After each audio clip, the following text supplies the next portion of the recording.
So, kind of going back to the time I was in Orlando, I bring this part up, but I think just as a refresher for people that are hopping in as well. There was a time I went to Orlando to see family, but I spent a lot of time with myself. And there was a time I sat in my hotel room and I had a real honest conversation with God, like who I am, what I want out of life, um, how I am emotionally in my current state, how I am sexually, what are my desires in all these different areas, and it really helped me narrow down my choices going forward with dating.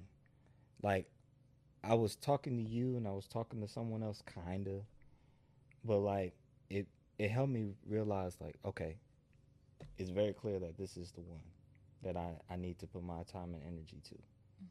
It made it very clear.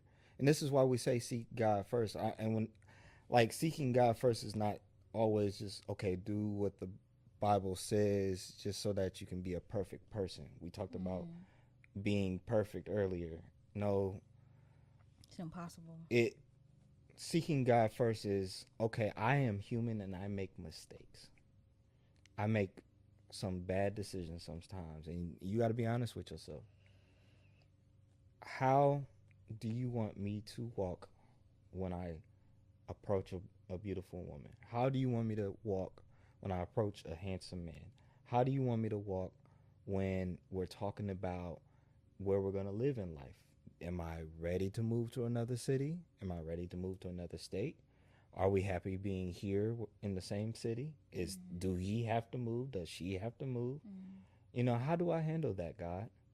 How? Mm. How do I handle this person's soul? How do I speak life into their career and their purpose? How do I Mm. do these things? And from that moment on, for me in Orlando, I realized that I am a good person. I don't necessarily have bad intentions.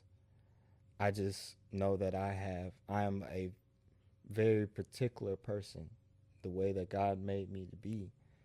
And I just don't want to get with someone and mess them up because of who I am.